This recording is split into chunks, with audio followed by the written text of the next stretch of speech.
నాయకత్వం, నాయకత్వం. జై తెలంగాణ.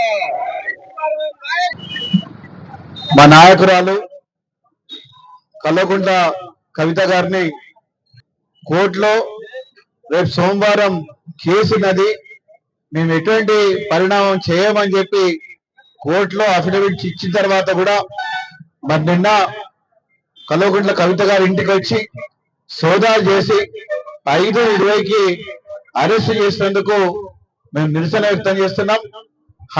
సుప్రీంకోర్టు కూడా ఖాతరు చేయకుండా ఈడీ అనేది అరెస్ట్ చేయడం, మరి అక్రమంగా మహిళను అరెస్ట్ చేసి ఇక్కడికి వెళ్ళి ఢిల్లీ తీసుకెళ్ళడం, మళ్ళీ అక్కడ అరెస్ట్ చేయడం, ఇదంతా కూడా చూస్తుంటే కేంద్ర ప్రభుత్వం మోడీ గారు చేస్తున్న కుట్ర లెక్క మాకు అనిపిస్తున్నది.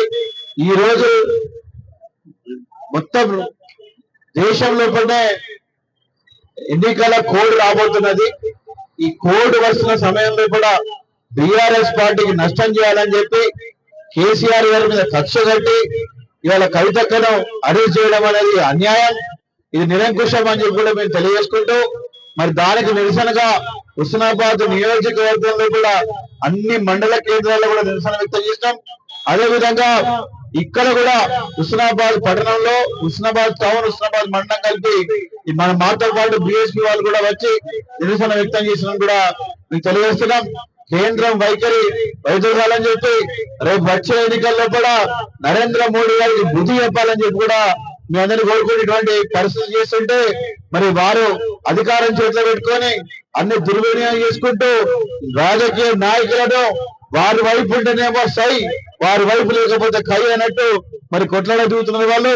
మరి ఇటువంటి వైఖరిని మాత్రం ఖచ్చితంగా మేము ఖండిస్తున్నాం అని చెప్పి తెలియజేసుకుంటూ, భారతదేశం ఏదైతుందో స్వతంత్ర భారతదేశం, ఇది democratic country, secular country, socialist country, అందరిని కూడా తీసుకొని పోయే బాధ్యత ఇవాళ ప్రధానమంత్రి కూడా అది ఉన్నది. ఆ బాధ్యతను పక్కబెట్టి కేవలం వాళ్ళ పార్టీకి సంబంధించిన వాళ్ళకి, వాళ్ళకి సపోర్ట్ చేసే వాళ్ళకి దగ్గర తీసుకొని వేరే పార్టీలను అంచివేసే కార్యక్రమంలో కూడా ఇవాళ మోడీ గారు చేస్తున్న వైఖరి మంచిది కాదని చెప్పి, ఇదే కొనసాగితే తప్పకుండా మా నిరసన కార్యక్రమాలు బీఆర్ఎస్ పార్టీ ఇంకా అధికంగా చేసుకుంటూ వెళ్తుందని చెప్పి కూడా మళ్ళీ ఒకసారి మీకు తెలియజేసుకుంటూ, మరి మళ్ళీ వెంటనే కవితక్క గారిని విడుదల చేయాలని చెప్పి మీ ద్వారా కోరుకుంటూ, జై తెలంగాణ. కేసీఆర్ గారి నాయకత్వం, కేటీఆర్ గారి నాయకత్వం.